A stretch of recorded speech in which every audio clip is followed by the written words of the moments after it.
Assalamualaikum warahmatullahi wabarakatuh. Nama diberi Amru bin Hamid. Nombor matrik D202511116964 akan membentangkan kajian persepsi masyarakat terhadap amalan syirik dan khurafat moden. Kajian dilakukan menggunakan kaedah tinjauan survey di mana borang soal selidik diedarkan secara atas talian menerusi platform Google Form, mengandungi 10 soalan yang perlu dijawab oleh 20 orang responden daripada pelbagai latar belakang, jantinah dan peringkat umur.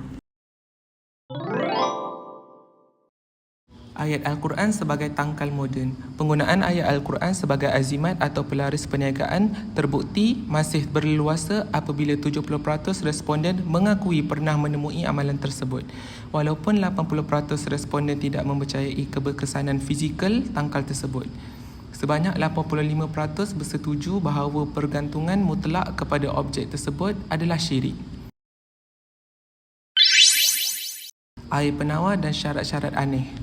Rawatan air penawar bertukar menjadi khurafat apabila disertakan dengan syarat-syarat misteri atau ritual aneh, di mana 85% responden menyokong klasifikasi tersebut. Tahap kesedaran masyarakat adalah tinggi dengan 90% respon meragui kesahihan rawatan sedemikian, manakala 70% bersetuju bahawa kebergantungan melampau kepada air penawar boleh menjerumuskan seseorang ke dalam syirik tanpa disedari. Isu utama yang ditekankan ialah keperluan mengekalkan tawakal hanya kepada Allah Subhanahu Wa Taala berbanding meletakkan keyakinan kepada perawat dan medium air semata-mata. Bomoh digital dan rawatan scan jarak jauh.